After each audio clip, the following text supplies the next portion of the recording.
We're in the middle of the 3 weeks. We'll talk a little bit 3 weeks in Yonim, a little bit Chazaq on the 3 weeks. So we know the 3 weeks is a lead up to Tisha B'Av. And it begins with Shavasar B'Tammuz we had on Sunday. This is the day that's described in Slichus as Yom Gavar Ha'oy V'Tibaka Ha'ir. The day that the enemy, the walls that protected us, the walls fell down, and they were able to come into Yerushalayim. Another history to this day, this is the day that Moshe broke the Luchos. Today Moshe broke the Luchos. And we know he broke the Luchos because when he came down, he saw the Egel that Klal Yisrael they were praying to, so Moshe broke the Luchos. It was this day, Shavasar B'Tammuz, that day, Luchos are broken, Moshe comes down, and he sees that Klal Yisrael, they're donning the Egel, and he breaks the Luchos. We know the pasuk in Parashat Shemos, Parashat Kisisa tells us, Hashem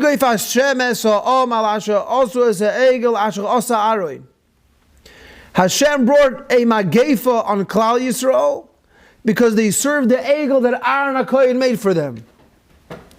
How are we to understand that Aaron HaKohen made the egel for Klal Yisrael? The Gadol Adar, he makes an egel for Klal Yisrael. How do you even comprehend such a thing? Almost like saying, I can't believe such a thing. So what does it mean that Aaron HaKohen made an egel? How do you even understand what that means? Why would he do that? He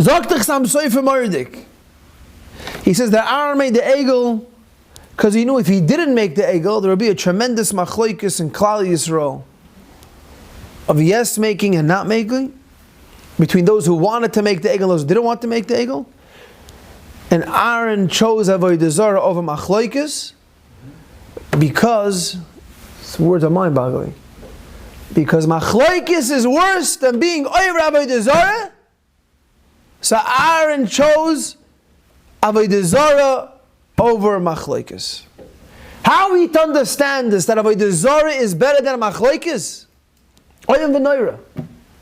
Unbelievable. Chazaq says these words. That Aaron HaKohen chose Avodah Zarah over Machloket because Machloket is worse than Avodah Zarah. How are we to understand this? And one thing we do know is that the Beis Hamikdash was destroyed because of hating other Jews. Hate comes from Machloket. We don't just hate somebody for nothing. Zenas Chinam, right? But there, Klal, we have an argument with somebody and then it turns ugly. So hate comes from Machloket. So I want to go into this a little bit. How do we avoid Machloket? What is Machloket? But I believe that one of our avoidance in the 3 weeks is to better ourselves. And I believe a good thing we can work on is Machloket. Let's take one thing. We come into Tisha B'Av. Hopefully we won't need Tisha B'Av. But if we could come into Tisha B'Av with one less Machloket, one thing I made up with somebody, it'd be a tremendous chus for us and all of Klal Yisrael. Knowing that we worked on this. Better yet, imagine you come into Tisha B'Av and you know you made up with somebody. It's one of the big avodas. I made up with somebody. It was a hard thing to do, but I did it.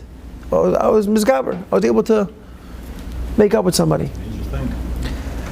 So let's talk about that. Let's get a little chizuk. Maybe we're all going to get on the phone after the shir, be able to call one guy and say, you know what happened a few weeks ago? It's stupid. I'm sorry.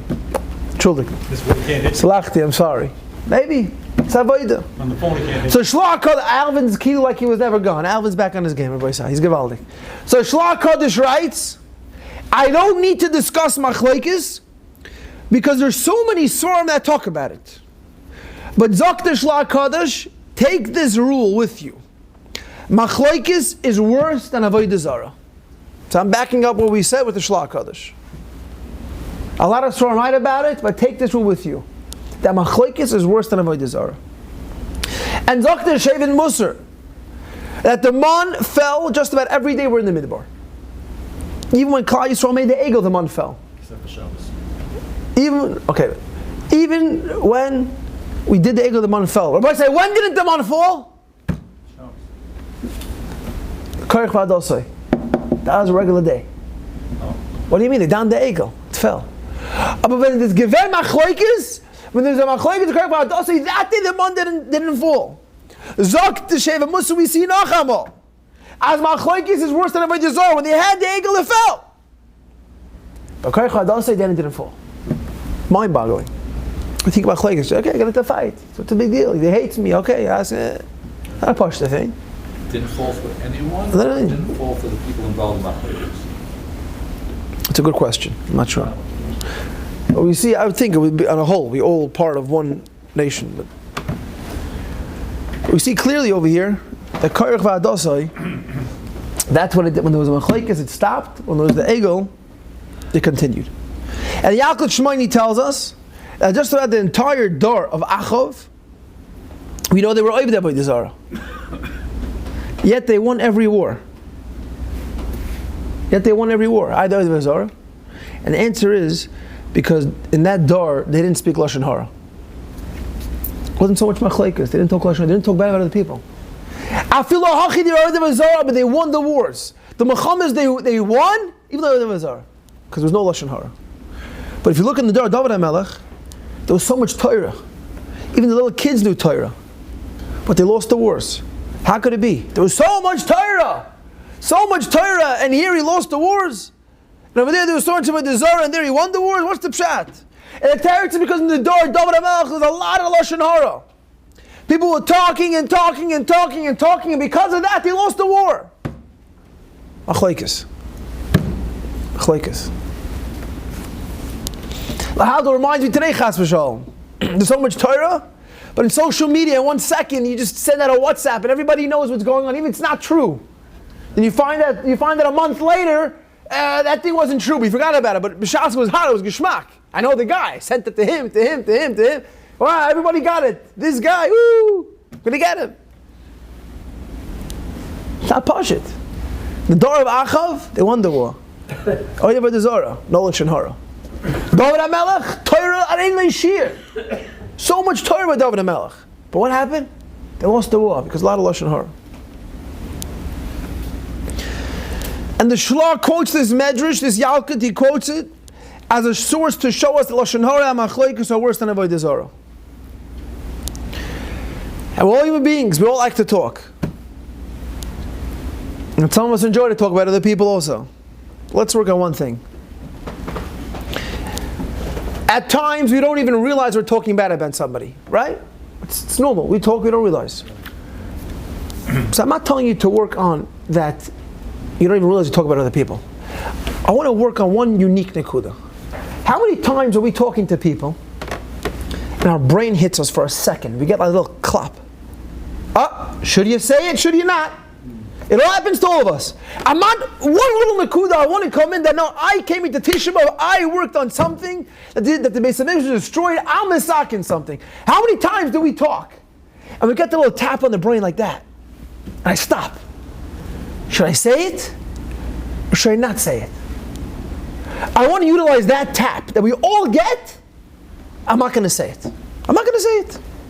We all have that moment in our life. I'm not going to say it.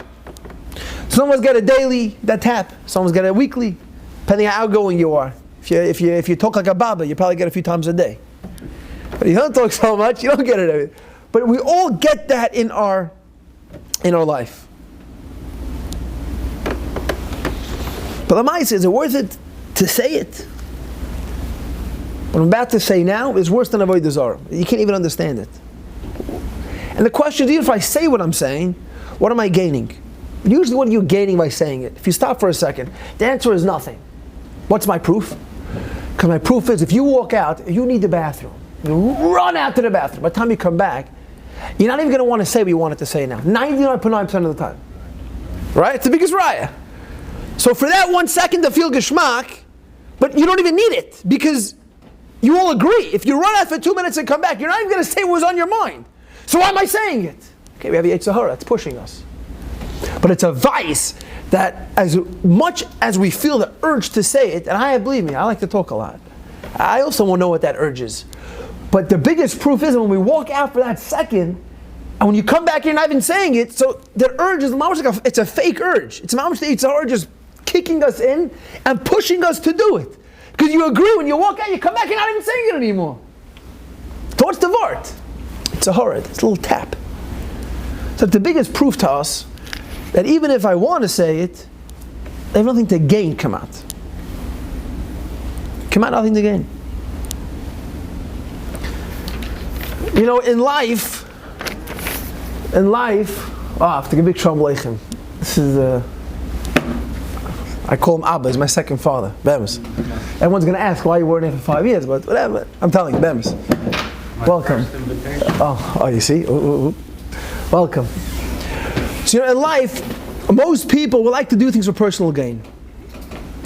And there's usually there's nothing to gain by talking bad about other people. Usually there's nothing to gain. And the proof is like we said before. We're having a conversation, I want to say something. But when I walk out and I come back in, I'm not even going to say what I wanted to say. The most common is the timely. Right. Exactly. But very good. The biggest proof is when I walk out and I come back in, I'm not even going to say it anymore. So it can't be that important. If you're making money on it, then you ask your shayla. Even then it's usher. But on a serious note, think about it. There's no personal gain. So why am I doing it? The answer is we have to realize that just a little tap on the head that we discussed before. So I want to tell you a story that happened in Europe. And the story happened in the city of Kempna. What happened? The city hired a chazan. And the rabbi didn't want this guy who they chose to be the chazan. He said, how could I hear a chazan? How could I have somebody represent us, Klal Yisrael, who's a balavera, he said. So somewhere on the rabbi's side, like today, and somewhere on the other side. It's a normal thing, right? You have yesh v'yesh. So this Rav decided he's going to write a letter to the Pozner Rav, and he's going to ask him, what should I do? What should I do? They hired this chazan, I don't want him. A lot of people do want him, what should I do? So he sends it to the Rav of Pozner. And this is what the Rav of Pozner writes back. Unbelievable.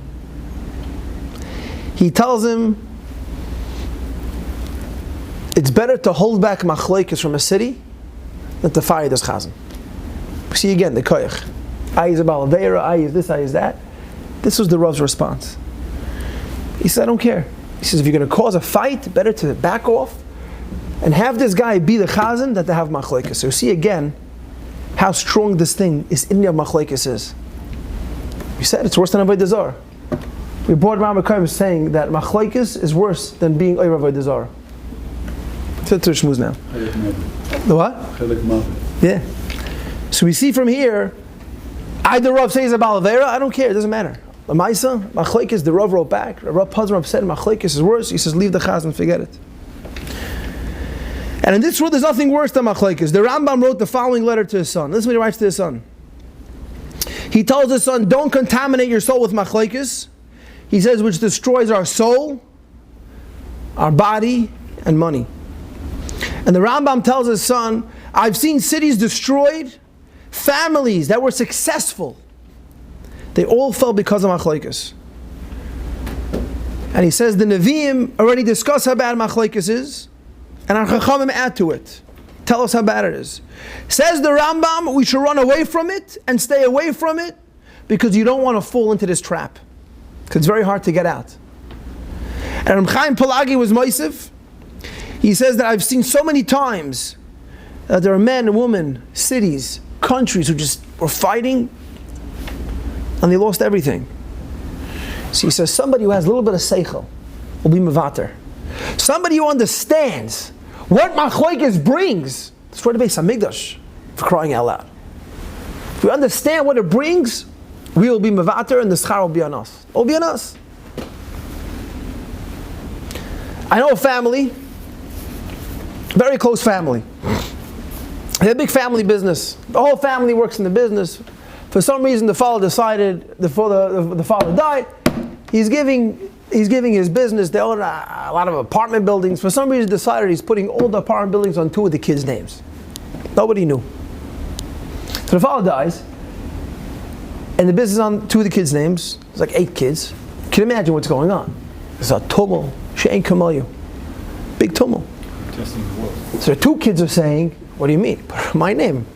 But the will says I still have to take care of you, so I'm still paying you whatever you want. Don't worry, you're a partner, you're a silent partner who happens to be not on the real estate. And the fighting with the guy, so what do you mean? He said, that's what a father wanted. What do you want from me? The entire family, 8 kids are all on payroll, and they all live a comfortable life. But they never saw an extra dime of profits ever. It just didn't make money. The mice of the family, truth, it's a 50-year family business, 50 years. The mice, they worked it out. I know the family. They were this close to having a machlokes, like you can't imagine. They worked it out. I could say, one of the grandkids told me, the son told me. He said, the first time in 50 years, the business is doing better than ever. Everyone's getting profits, and we worked it out. He said, I attribute it because we're this close to having machlokes. Everything was literally about to blow up. He said, about to blow up. There's a family that's close, very close. And they stood up, they said, we're going to fight this machlokes. We're going to make sure we're not going to have a fight. I know them personally. And the mindset, the first time in 50 years, they have profits like they never saw in their life. They worked it out. I don't know if they probably put them on, they worked it out. Even the will said this, they put everybody in it. Whatever they had to do, they did. Abinishkat machlokes. But if the father knew that it's going to be a machlokes, why did he give it only to 2 kids? The father's cheshbon was he doesn't want the other kids to have a risk having their name on the property. He meant good intention. Because if you have to go for mortgages and stuff, they're going to have a risk and this and that. This was his cheshbon. The point is they worked it out, and there was no machlokes, and now they're making money like they never made. But we see clear that Hashem gives you the siyata d'shmaya, and He gives us the shefa and bracha. We just have to do that extra shtadlus. People don't realize. Explain the beginning of the shir. Avodah Zarah, machlokes is worse than Avodah Zarah. And we all know the story in Parshas Korach. The way he was punished, I don't think ever happened again, and didn't happen thereafter. What happened? Moshe says, "Embria yivra Hashem upatiso adama espia ubala oisam." If Hashem will create a new creation, and the earth will open up its mouth and swallow them and everything they have. That's what the pasuk means. The Ibn Ezra asked, I don't understand. He said, we have so many things like this. They're called earthquakes. Why are you telling me that Hashem created a new thing in the world, that the world opened up, and people fell in? Ask Ibn Ezra, you tell me it's a new thing? Yivra was a new creation? What do you mean we have earthquakes? It closed up again. So the answers, very good. So the Rambam explains, this was different. The earth literally opened up its mouth, ate them up, and swallowed them. Right. Literally swallowed them. Close back. Mamash and bidiyuk. That was a new creation. That was mamash a new thing. Usually you have something, it opens up, it fills up with sand, with water, with everything else. But over here, klar, it opened up, and then it closed back, it literally closed them and said, you open your mouth. Boom. That's mamash what happened. So this was different. So the question is,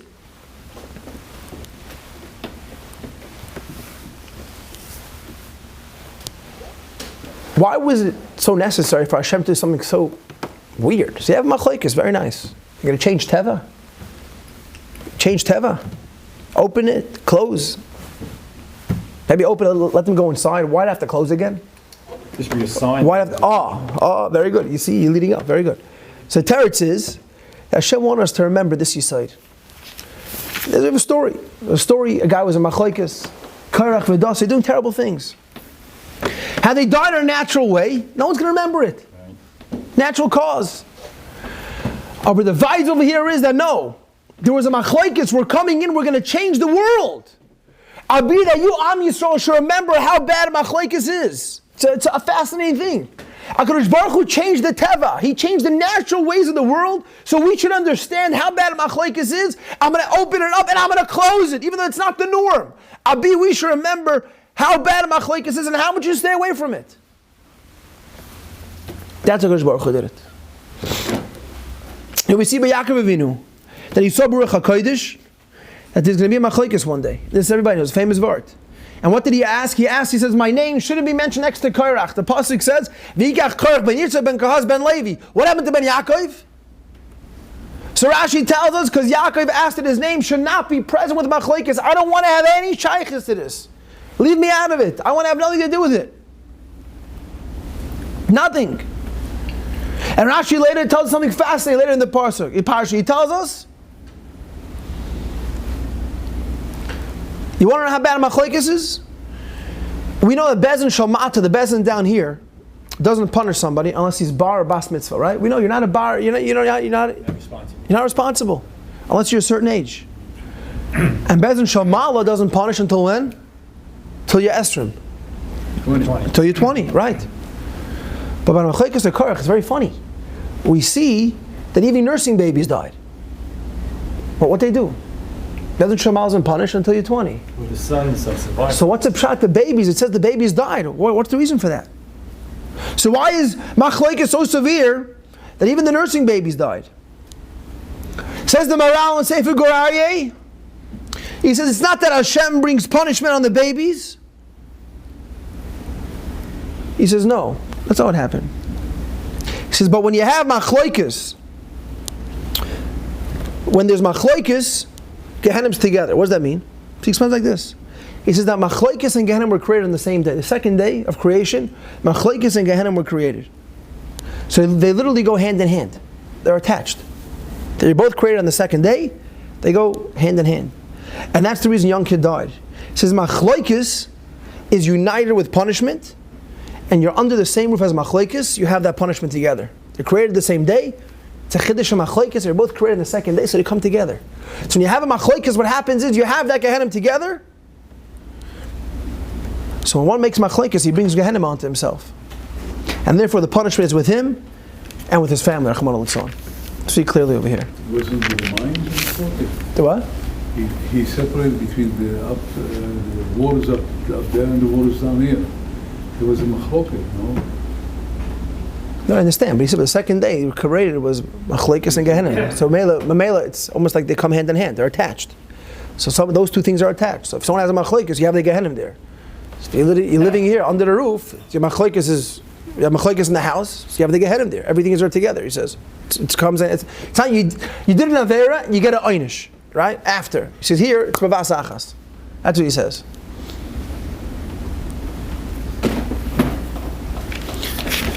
So that's what he says. Murdik. You know, the story goes. To be at a Maisa, Machloket doesn't pay. So there was a young couple. Story with Rav Osner. It wasn't so long ago, the story. Happened in Eretz Yisrael. It's actually an American couple. And they had a baby. First kid, they had a baby. Bris, Pinya Ben, very geshmak. Everything's going on very nicely. But then, 5 months later, the kid had a terrible odor. It was an odor of a dead body. Terrible. Showing with the doctors, they had no idea had no idea what this was. So the kid's grandfather was a Talmud Rav Osner. And he tells his son, he says, let's go to the Rav, we'll travel to Eretz Yisrael. And the Rav will give us a bracha and let's see what's going on. Das Torah, Das Torah, Das Torah. So he goes with his son. He goes with his son, he takes him. They go to Rav Osner. And he greets him, he says, his Talmud, he hasn't seen him in a long time, and he talks to his Talmud and he says, how you doing? He says, good. So what's going on? And he tells him a little story with the baby. The doctors have no idea what it is. And Rav Osner tells him, he says, who's the child named after? Very weird question. So the grandfather says, he's named after my father. And Rav Osner asked, why isn't the first child named after the wife's family? Usually that's the norm. Unless there's a heskim. If there's a heskim, it's something else. But what's the pshat? Why isn't the child named after the wife's family? And the grandpa says, he says, what do you mean? He says, let me tell you something. He says, my son's father-in-law, we're out talking to him since the wedding. It's a very shver mensch. So he has no shaykhs with anything. And then he looks at the son. He says, what's going on? He says, yeah. He says, my shver is a shver mensch. Shver mensch. I'm not asking him, I'm not getting him involved. And I did whatever my father wanted. The mice were named after my father's father. And Rav Osner says, now I chop everything. He says, this is how things turn out when there's a Machloket. He tells the father, you must ask your shver mechila and add a name. Sounds crazy, right? Add a name after your wife's side. And the son looks at Rav Osner and he says, what? Add a name? Absolutely not. I'm not calling him. So Rav said, I don't understand. You traveled all this way not to listen to what I'm telling you? What do you want? You traveled from America. I gave you a psak. I told you what to do. Okay. The Rav's saying, okay. The Mike said they pushed him. I've always pushed him into the side room. He goes to the side room. And he makes a phone call to Ishver. He says, we're ready to give a name. I'm asking Mechila. I'm sorry. We had a fight. They land in Kennedy Airport. The wife calls him. It's 9 hours later. The Oda went away. Chloikis. The Oda went away. Oda went away. How many times do we say, I want to fix something as a schus? How many times? Someone gets sick. People get sick. And right away we're thinking, calling this rabbi, that rabbi, or I'm going to fast every Mondays and Thursdays if you're really aggressive, or I'm going to start coming to davening on time, or I'm going to start doing this, I'm going to start doing that, or people are going to start making challah for you. There's so many nice things. We're going to push everything onto other people to do as a schus for me.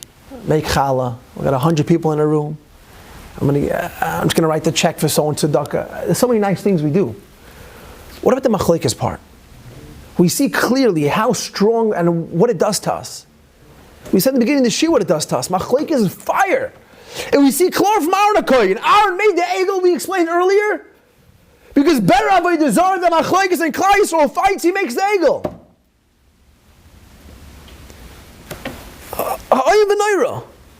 Now if someone's sick, let's dig in. Or now we have an opportunity before someone's sick. Let's make that phone call before Tisha B'Av. Hopefully we don't need Tisha B'Av. This was destroyed because of having fights and Senaschina and Machlokes. We see what fire it is. It's fire.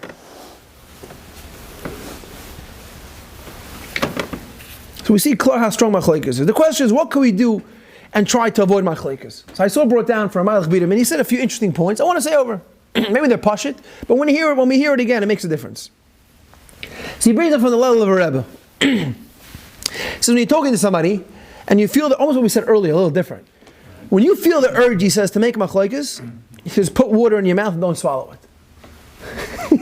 Don't swallow it. You can't talk. He says, that is a segula to prevent machlokes. You put water in your mouth, can't talk.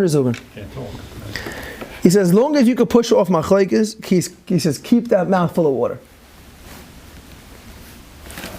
And he brings down, what we said before. We said, almost you're about to say something, you walk, even machlokes, by the same you said before for Lashon Hara, by the way. Go the same for machlokes.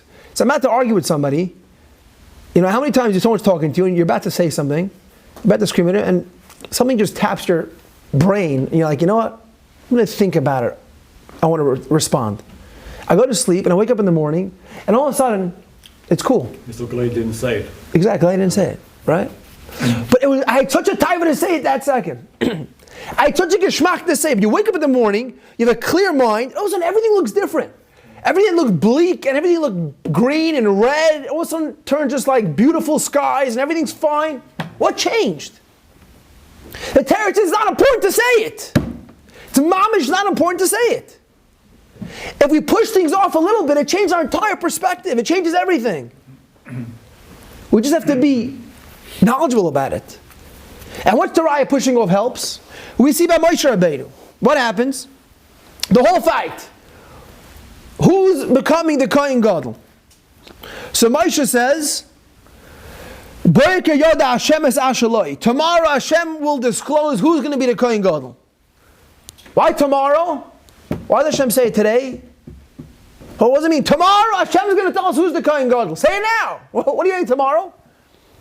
So Rashi explains, you know why this pushed off? Because we figured that if you could push off a machlokes for another day, maybe he'll get sense into him and realize that you're not the one meant to be, and there won't be a fight. So I'll push it off tomorrow. The Maitza, unfortunately, he fell. He fell and it didn't help. But 99.9% that we know, if we push off to tomorrow, there will not be a machlokes. Machlokes is worse than avodah zarah. We explained 10 times in the beginning.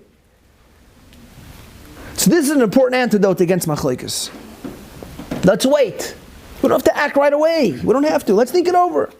Maybe tomorrow I'll decide not to do it. Or maybe you'll realize, which happens I think 80% of the time, is I taka misunderstood Yenim. Wasn't malicious what he said. Didn't mean to be bad. So if I put you tomorrow, that's what he meant. And maybe I held back from something that is detrimental to us and our family. So let's wait. We'll push things off. It'll be better for us. It'll be for everybody. So I want to conclude. It's interesting. It's cute. The Shloah says, so the word is Machloket. Right? Mem, Ches, Lamed, Kuf, Saf. So he goes through every letter, how every word hints to Machloket. He says like this. The first letter is Mem. He says Mem has a small opening on the bottom. This alludes to a minor breach of peace. A little breach of peace. A little bit. It's a little issue. So you could quickly fix the problem, and you could end the Machloket. Right? All we need is one guy to be a little bit bigger than the other. That's all you need. And then he says this brings us to the following letter, Ches. Ches, it's open wide in the bottom, and the Machloket got bigger. Top is closed. Right? Machloket a little bit bigger. And then you have Lamed and Kuf. It's out of control. It's up, down, fires flying everywhere. He says flies, mamish, Machloket. And then he says you have Saf. So then you have Saf. What's the Saf? He says it's huge on the bottom. It's very big. He says Machloket is standing securely on 2 feet and it's open. It doesn't even need to be, doesn't need any balance. Machloket is there, it's growing. He says the Machloket is firmly established and it's not difficult to amend. So our avodah is Chalshon. If we have a small Machloket, we have to fix it right away.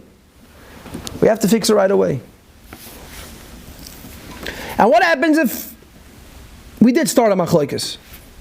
Machloket started. How do we end it?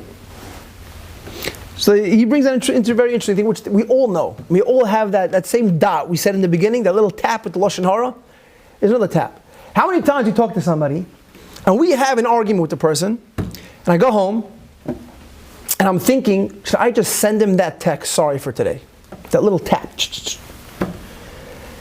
And I say, I'm pushing off to tomorrow. And then tomorrow I meet him in shul. By then already he's in the next corner. And you have that tension, you have a thick air. You feel awkward. And you're thinking, should I do it, should I not do it? Well, once that happens, then we're already in a position where this already bothers my covet already. I'm going to, me, him, maybe it's his fault. I didn't do anything. So the real thing is, when we have a Machloket with somebody, we have the little tap, right away we amend it, you nip it in the bud. The chances are 99.9% of the time, it's over, it's done. People just need, one person has to be a big boy. And the way we understand now how bad and how detrimental Machloket is to us, it shouldn't be so hard to do it. So I said in the beginning, if we all, before Tisha B'Av, Beis Hamikdash was destroyed because of this Yisoid. Machloket, we fought, there were so many bad things that if we could come into Tisha B'Av knowing that I amended a Machloket, think about it. What is the big deal? Pick up a phone, you'll feel so good after. You'll feel good. Usually a person, it's over. But the schus, we're always looking for schusim. This is the schus. This is the schus. Repeat again. Aaron HaKohen, to avoid Machloket, they built the Egel. We saw from the Shloah Kaddish that how Machloket is worse than Avodah Zarah. Here we have an opportunity. We're sitting here in the 3 weeks. It's our avodah. It's our avodah from the mensch. It's our work that we have. Let's just pick up that phone. If we can know we came into Tisha B'Av, hopefully we won't need it. But Chashon, there is a Tisha B'Av. We come in and we know that I picked up that phone and I made that phone call. I stopped the Machloket. The amount of bracha that we will have for our family, for Gans Klal Yisrael, would be unbelievable. So we're going to pick up the phone. I'm going to do it. I don't have fights with nobody. I'm joking. That's where it starts. I have a fight with nobody. I'm going to do it, Bli Neder. I'm picking up the phone. I'm going to make that phone call. But b'schus, we all do that. And we shouldn't have Tisha B'Av. We should be zeicher to sit in Yerushalayim this year on the day, the 9th of Av, with the Geula Shalem Her Amen Amen V'Amen.